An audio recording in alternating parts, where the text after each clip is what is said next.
Hello বন্ধুরা, welcome to our new blog.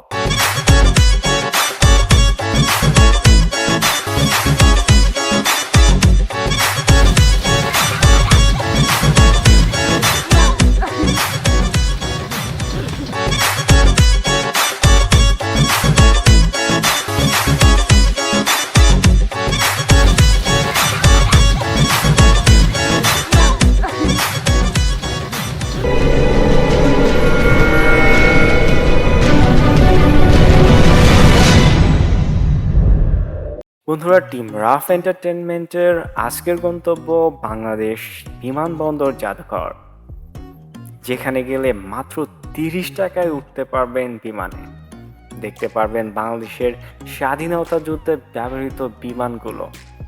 আর এই পুরো ভিডিওর সাথে আছি আমি রাফসান।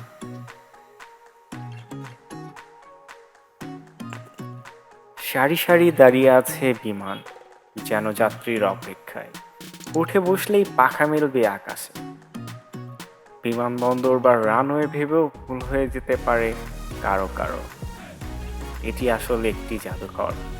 সারি সারি বিমান সাজিয়ে যে একটি জাদুঘর তৈরি করা যায়, তা সচক্ষে দেখতে হলে চলে যেতে হবে রাজধানী আগারগাঁয়ে। বাংলাদেশের বিমান বাহিনীর গৌরবোজ্জ্বল ইতিহাসের সাক্ষী হিসেবে প্রতিষ্ঠিত হয়েছে বিমান জাদুঘরটি। বন্ধুরা, চলুন জেনে নেওয়া যাক বাংলাদেশ বিমান বাহিনী জাদুঘরের পরিদর্শনের সময়। বিমান বাহিনী জাদুঘরটি প্রতি সপ্তাহের রবিবার বাদে অন্য 6 দিন খোলা থাকে। সোম থেকে বৃহস্পতিবার জাদুঘরটি দুপুর 2টা থেকে রাত 8টা পর্যন্ত খোলা থাকে, আর শুক্র ও শনি সকাল 10টা থেকে রাত 8টা পর্যন্ত দর্শনার্থীদের জন্য জাদুঘর প্রবেশ করতে পারে। এবার চলুন জেনে নেওয়া যাক টিকিটের মূল্য। জাদুঘরের সাধারণ দর্শনার্থীদের প্রবেশের টিকিটের মূল্য 50 টাকা মাত্র, এবং আপনি যদি সামরিক বাহিনীর সদস্য হয়ে থাকেন তাহলে সেজন্য আপনাকে 25 টাকা দিতে হবে। এছাড়া বিমান বাহিনী জাদুঘরের ভিতরে বিভিন্ন বিমান এবং হেলিকপ্টারে ওঠার সুযোগ রয়েছে। বিমান বা হেলিকপ্টার ভেদে টিকিটের মূল্য 30 থেকে 50 টাকা হয়ে থাকে।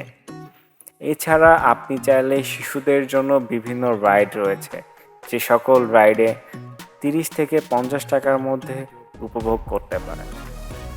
বন্ধুরা, চলুন আমরা বিমানবন্দরের বিভিন্ন জায়গা ঘুরে দেখি। ততক্ষণ আমাদের সাথেই থাকুন।